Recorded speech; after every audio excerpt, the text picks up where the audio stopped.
কিরে ছোটকি, এবার কোন গ্রুপ নিচ্ছিস তুই? আব্বু এখনো তো এটা নিয়ে তেমন কিছু ভাবি নাই, তবে আমার এমনি ইচ্ছা আছে। ওহ পাপা, এটা জিজ্ঞেস করার কি আছে? আমার সিস্টার যখন অবভিয়াসলি সায়েন্সই নিবে, সায়েন্স।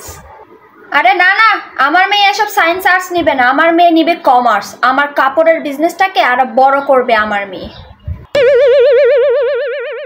আরে ড্যাড, আমি আমাদের ছোটকিকে ডক্টর বানাবো, ডক্টর। আরে তোমরা কারা? আমি ওর বোন, আমি আর্টস নিছি মানে আমার বোনও আর্টস নিবে অবভিয়াসলি। আমি ওকে যেহেতু উকিল বানাবো, ও আর্টসই নিবে, ঠিক আছে? ও আমার মেয়ে, আমি যা চাই কমার্স নিবে মানে কমার্স নিবে। আমি এত কিছু জানি না, আমাদের ছোট বোন সায়েন্সই নিচ্ছে, ব্যাস। এই তুই চুপ থাক, ও আর্টস নিবে মানে আর্টসই নিবে। Commerce commerce commerce, science science science, arts arts arts. এই তোরা চুপ থাক, ইতে আর মাই আই জিয়ান হই আমি লবইতি।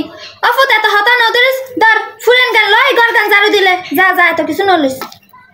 হ্যাঁ এটাই ঠিক আছে আমার জন্য, কিচ্ছু নিতে হবে না, আমি ঘর ঝাড়ুটাই নিছি, ঠিক আছে?